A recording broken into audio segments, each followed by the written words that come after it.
না, আর সহ্য হয় না। এ কি সহন যায় কন?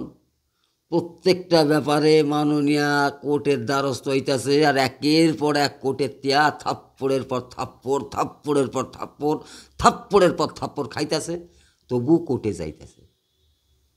মানুষ আপনারা ভাবেন না কে? কার পয়সায় যায়? সরকার তো টাকা ছাপায় না, টাকা তো একটা জায়গার। আপনি আমি ট্যাক্স দেই, সেই টাকা নিয়ে সরকার কি করতেছে? ডেভেলপমেন্ট। হ্যাঁ, ডেভেলপমেন্ট করতেছে, এটা ঠিক।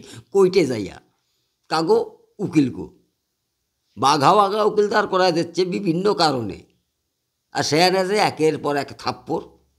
যদি বড় পুতন আইল, তাহলে পারলে জজ সাহেবরেও কোনো একটা রাজনৈতিক দলে তাকমা দিয়া দিল। এই যে আবার গেছে দেখেন না, আবার খাইছে থাপ্পড়। এই যে যারা মাস্টার, যাগো চাকরি গেল সরকারের বদান্যতায়, সরকারের ইচ্ছায়, যাগো চাকরি গেল, তাগোরও ভাতা দিব। কোন বাংলায় জন্মাইছেন চিন্তা করছেন? প্রত্যেকটা জিনিসের একটা রেট বাইধা দিছে। আগে ধর্ষণ কম বয়স হইলে এক রেট, মাঝ বয়স হইলে এক রেট, একটু বয়স্ক হইলে আর একটু রেট, বৃদ্ধ হইলে আর একটু রেট। কীটা করছে? এই মাননীয়া করছে। মানে যারা ধর্ষিতা হন আর কি, যারা ধর্ষিতা, তাগোরও একটা রেট কইরা দিছিল। মানুষ মারা গেছে, ঠিক আছে 10 লাখ দিয়া দাও, 5 লাখ দিয়া দাও। এদের না আরজি কর, তারও একটা রেট দিছিল 50 লক্ষ, ওটা কইব আর কি, মানেন নাই। কিন্তু সরকারের কিন্তু একটা রেট বাধা রয়েছে। মেটিয়া এই কলকাতায় যে আগুন লাগলো যে মার্কেটের দোকানদার, তাকেও রেট বাধা রয়েছে।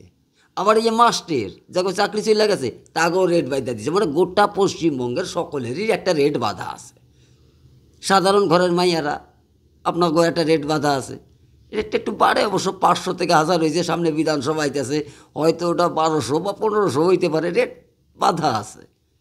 অর্থাৎ গোটা পশ্চিমবঙ্গের মানুষের মেরুদণ্ড কি না জানি না, তাকে একটা রেট সরকার কিন্তু ঠিক করে ফেলাইছে। আর কিছু না করুক, এই যে ডেভেলপমেন্ট হয়েছে। আগে আমরা কই না, একটা গান ছিল ছোটোবেলা শুনছিলাম, কিশোর কুমারের গান, জিনিসের দাম বাড়ছে, মানুষের দাম কমছে, মানুষের নাকি দাম নাই, এতে মোড়া হাতির দাম ভালো, অনেক অনেক রকম কন। মানুষের কি দাম আজ?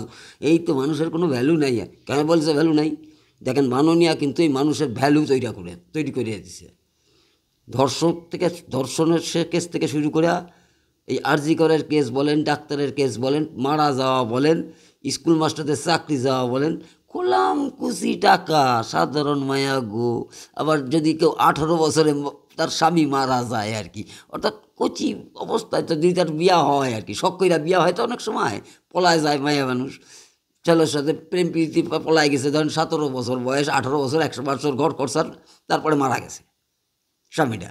তিনিও বিধবা, তার জন্য বিধবা ভাতা আছে একদম, ততদিন না বাঁচে, যতদিন বাচ্চা থাকে। প্রত্যেকের একটা করে রেট বান্ধা দিছে। ধন্য হই আমরা বাঙালি, এমন একটা মন্ত্রী পাইয়া, এমন একটা সরকার পাইয়া। কি ধন্য না আপনি?